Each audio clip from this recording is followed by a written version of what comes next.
कभी कभी कोई अस्पष्ट साया वहां दिखाई देता था।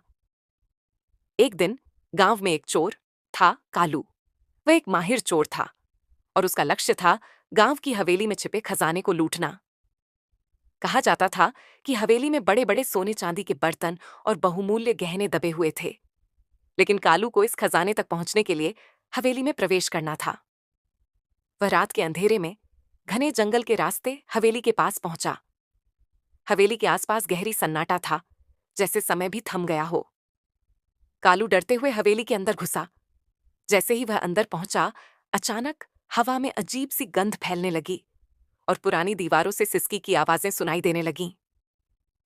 शायद ये सब महज डर है, कालू ने खुद से कहा और आगे बढ़ता गया। वह कमरे दर कमरे ढूंढने लगा, लेकिन उसे कोई खजाना नहीं मिला। तभी एक कमरे के अंदर उसने एक पुराना संदूक देखा।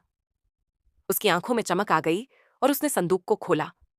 पर जैसे ही उसने ढक्कन खोला, एक जोड़ी कटी हुई आंखें सामने आ गईं और संदूक के अंदर से एक भयानक भूतनी का चेहरा निकल आया।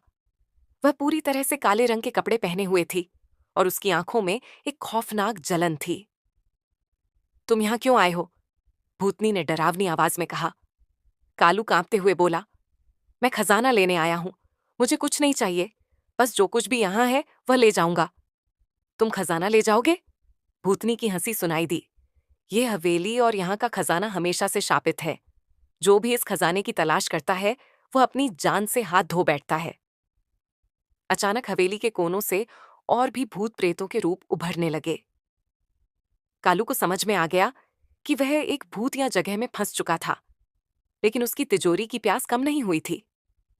उसने हिम्मत जुटाई और खजाने को बाहर निकालने की कोशिश की। तभी हवेली के अंदर से चोरों का एक और दल आया, जो लंबे समय से उस खजाने की तलाश में था। इन चोरों को भी हवेली में भूतनी और उसके साथियों का सामना हुआ था। दोनों पक्षों के बीच एक खौफनाक संघर्ष शुरू हो गया। भूतनी और चोरों की आपसी लड़ाई में कालू के लिए एक मौका मिला। वह खजाना लेकर भागने की कोशिश करने लगा, लेकिन हवेली की दीवारों से जाल बिछने लगे थे। उसे यह महसूस हुआ कि हवेली का खजाना न केवल धन, बल्कि एक खौफनाक शाप का हिस्सा था। जैसे ही कालू ने खजाना लिया, हवेली का शाप उसे भी अपने गिरफ्त में ले आया।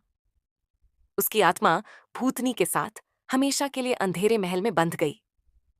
गांव वाले अब भी कहते हैं कि हवेली की रातों में अजीब सी आवाजें आती हैं और कभी-कभी चोरों के साए हवेली के आसपास दिखाई देते हैं, जो अपनी भूख और हवेली के शाप से पीछा छुड़ाने की कोशिश करते रहते हैं।